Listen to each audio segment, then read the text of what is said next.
Our story this week is called Cinnamon, and it's by Neil Gaiman. Cinnamon was a princess a long time ago in a small, hot country where everything was very old. Her eyes were pearls, which gave her great beauty but meant she was blind.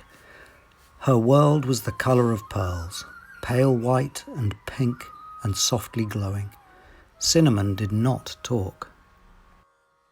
Her father and her mother, the Raja and the Rani, offered a room in the palace, a field of stunted mango trees, a portrait of the Rani's aunt executed on hardwood in enamels, and a green parrot to any person who could get Cinnamon to talk.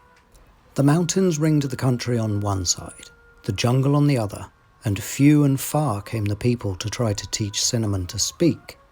But come they did, and they stayed in the room of the palace, and cultivated the field of mango trees, and fed the parrot, and admired the portrait of the Rani's aunt, who was quite a celebrated beauty in her day, although she was now old and crabbed and pinched with age and disappointment.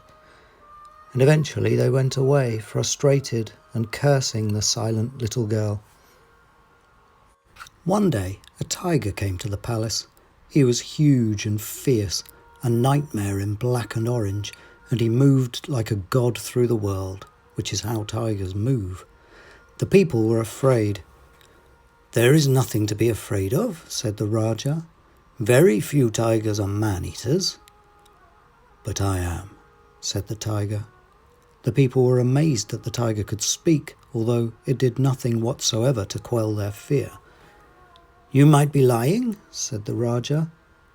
"I might be," said the tiger, "but I'm not. Now, I am here to teach the girl cub to talk."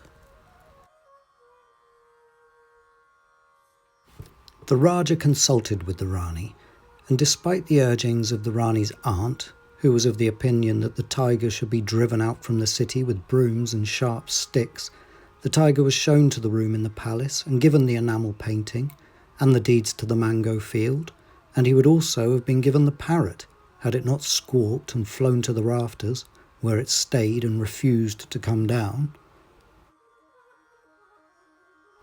Cinnamon was shown into the tiger's room. "There was a young lady from Riga," squawked the parrot from high in the rafters, "who went for a ride on the tiger. They came back from the ride with the lady inside and a smile on the face of the tiger." Although in the interests of historical and literary accuracy, I'm obliged to point out here that the parrot actually quoted another poem, much older and a little longer, with ultimately a similar message. "There," said the Rani's aunt, "even the bird knows." "Leave me with the girl," said the tiger.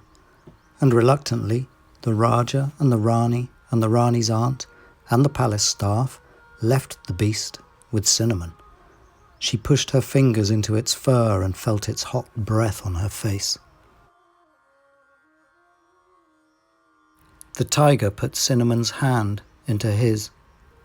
"Pain," said the tiger, and he extended one needle-sharp claw into Cinnamon's hand.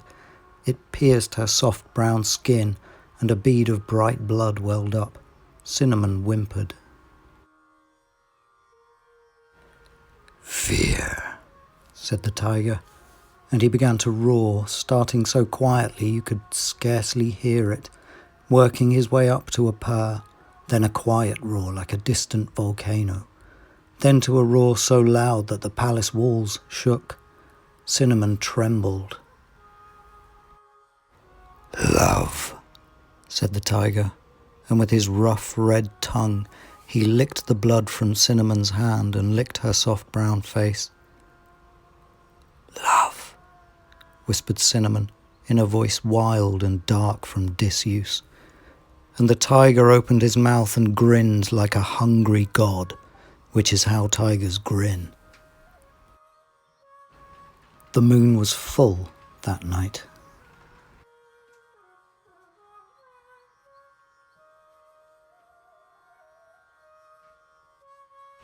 It was bright morning when the child and the tiger walked out of the room together. Cymbals crashed and bright birds sang, and Cinnamon and the tiger walked towards the Rani and the Raja, who sat at one end of the throne room being fanned with palm fronds by elderly retainers. The Rani's aunt sat in a corner of the room drinking tea disapprovingly. "Can she talk yet?" asked the Rani. "Why don't you ask her?" growled the tiger. "Can you talk?" the Raja asked Cinnamon. The girl nodded. "Ha!" cackled the Rani's aunt. "She can no more talk than she can lick her own backbone." "Hush!" said the Raja to the Rani's aunt. "I can talk," said Cinnamon. "I think I always could." "Then why didn't you?" asked her mother. "She's not talking now," muttered the Rani's aunt, wagging one stick-like finger. "That tiger is throwing his voice." "Can no one get that woman to stop talking?" asked the Raja of the room. "Easier to stop them than start them," said the tiger, and he dealt with the matter. And Cinnamon said, "Why not? Because I had nothing to say." "And now?" asked her father. "And now the tiger has told me of the jungle, of the chattering of the monkeys, and the smell of the dawn, and the taste of the moonlight, and the noise a lake full of flamingos makes when it takes to the air," she said.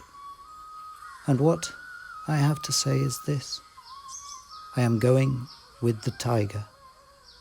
"You cannot do this thing," said the Raja. "I forbid it." "It is difficult," said Cinnamon, "to forbid a tiger anything at once." And the Raja and the Rani, after giving the matter a little consideration, agreed that this was so. "And besides," said the Rani, "she'll certainly be happier there." "But what about the room in the palace, and the mango grove, and the parrot, and the picture of the Rani's late aunt?" asked the Raja, who felt that there was a place for practicality in the world.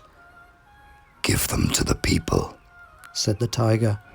And so an announcement was made to the people of the city that they were now the proud owners of a parrot, a portrait, and a mango grove, and that the Princess Cinnamon could speak, but would be leaving them for a while to further her education.